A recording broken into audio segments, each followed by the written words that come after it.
1970-იან წლებში ეგვიპტეში, სინას მთასთან მდებარე წმინდა ეკატერინეს მონასტრის ერთ ნაწილში მოულოდნელად ხანძარი გაჩნდა. ხანძრის ჩაქრობის შემდეგ ერთ-ერთი ოთახის დალაგებისას ბერებმა იქამდე დაკარგული და უცნობი ხელნაწერები აღმოაჩინეს.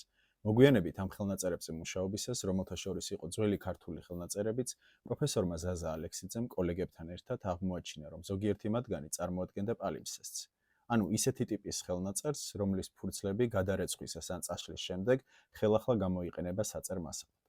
აღმოჩნდა, რომ ზემოდან გადაწერილი ქართული ტექსტების ქვემოთ ჯერ კიდევ გაირჩეოდა კიდევ ერთი ძველი კავკასიელი ხალხის დამწერლობა, კერძოდ კი კავკასიის ალბანური. წმინდა ეკატერინეს მონასტერში აღმოჩენილ პალიმსესტებს ცოტა ხანში მივუბრუნდებით.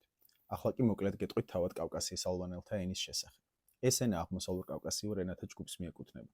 ადგილობრივ ენათა კლასიფიცირების შედეგად მისი შთამომავალი უდიური ენა მეცნიერების მიერ ნახდაღესტნურ ენათა ოჯახის ლეზგიურ ენათა ჯგუფს არის მიკუთვნებული. რატომ? მეცნიერთა ნაწილი ამ კავშირს ასახსნის. ოდესღაც ჯერ კიდევ სანამ კავკასიის ალბანეთის სახელმწიფო ჩამოყალიბდებოდა, თანამედროვე აზერბაიჯანისა და სამხრეთ დაღესტნის ტერიტორიაზე გვერდიგვერდ ცხოვრობდნენ ერთ ენასა და მის სხვადასხვა დიალექტზე მოსაუბრე ხალხები. სავარაუდოდ, ჯერ კიდევ ძველი წელთაღრიცხვით მესამე ათასწლეულში ძველი უდიური, იგივე კავკასიის ალბანური ენა ნელ-ნელა გამოეყო ამ ჯგუფს და დამოუკიდებლად იწყო განვითარება. თუმცა, რამდენიმე ათასი წლის შემდეგაც კი შეგვიძლია ვთქვათ, რომ უდიური ჯერ კიდევ ენათესავება ზოგიერთ ლეზგიურ ენას. ბუნებრივია, ენობრივი ნათესაობა არ ნიშნავს ამ ხალხებს შორის თანამედროვე დროში რაიმე სოციოკულტურულ სიახლოვეს.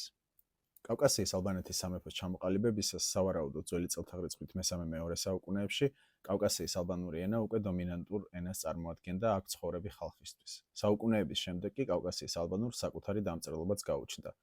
კავკასიის ალბანურში 52 ასობკი ერაა.